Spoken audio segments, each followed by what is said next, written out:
So we all know that Chinese car sales have grown worldwide significantly, particularly in China. But what about exports?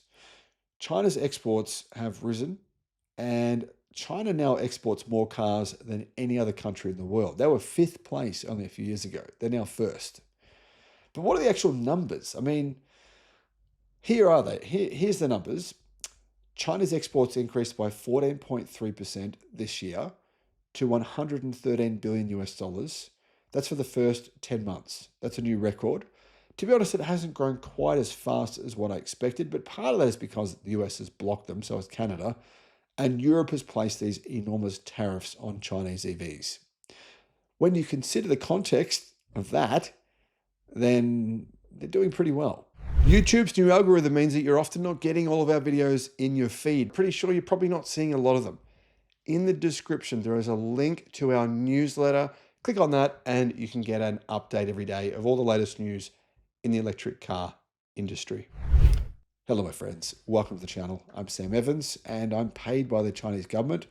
It's a special deal. They pay me billions of dollars and I'm still running this YouTube channel. What am I doing these YouTube videos every day? I'm paid billions by the Chinese government to spruik their stuff. I don't know. If only. China's automotive industry recorded an export value of 798.4 billion RMB, which is about 113 billion US dollars. That's in the first 10 months of the year. And that's a year-on-year increase of 14.3%. So that means Chinese car sales are growing significantly. Chery is one of the biggest exporters of cars worldwide. BYD's exports have grown enormously. So have other companies like Zeekr and XPeng. But so have also Leap Motor. They've done quite well too. Now, during this period, right, China's actual goods, that not cars, but actual just goods in general, they hit $3.1 trillion of exports. 3.1 trillion. That's growth of 6.2%. So the automotive industry has grown a lot more than that, a lot faster. China's general export market has grown more than double. Imports, apparently though, were 2.1 trillion. So surprisingly, China exported 3.12 trillion of stuff, but they imported 2.14 trillion, which was unchanged from a year earlier. But China does import a lot. Yeah, they import a lot of beef from Australia. They import a lot of dairy, a lot of food they import.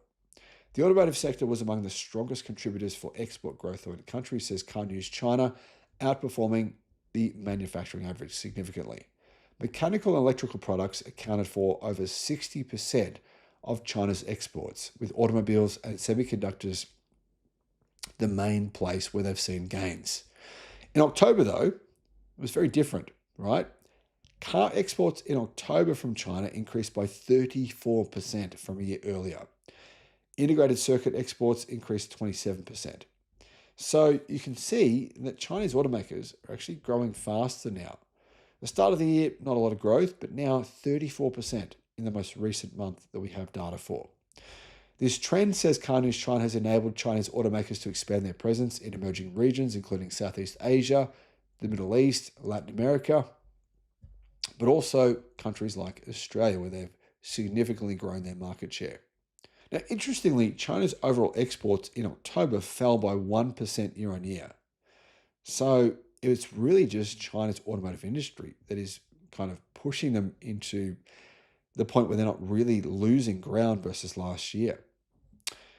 And this was the first monthly decline, though, in several months.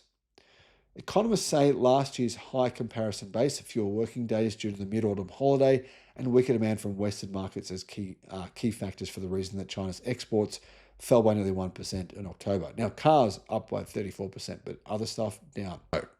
My solar and batteries. I've got a 50 kilowatt hour battery here and I've got a big solar array. So I pay $0 for electricity. That's including charging my electric car.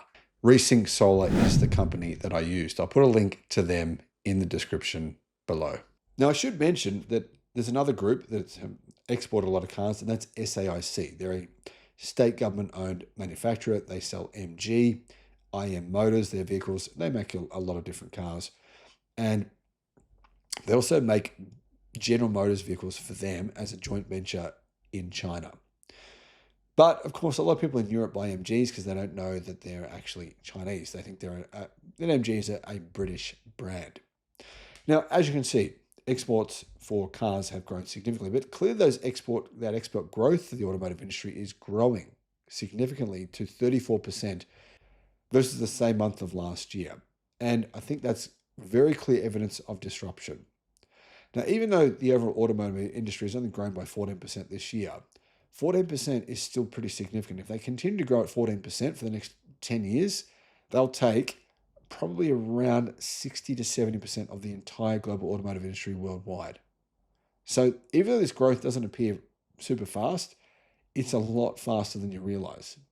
And I think when you look at the pricing for China's cars outside of Australia, they're growing their dealerships, they're growing their marketing presence, they're growing their visibility, and I think they're also improving their product enormously. This will help China probably speed up the growth of their exports of their vehicles worldwide. But guys, let me know. Do you agree? Do you disagree? Do you see this a good thing or a bad thing? Or just what it is? It is what it is. Let me know how you see this in the comments. Thanks for watching.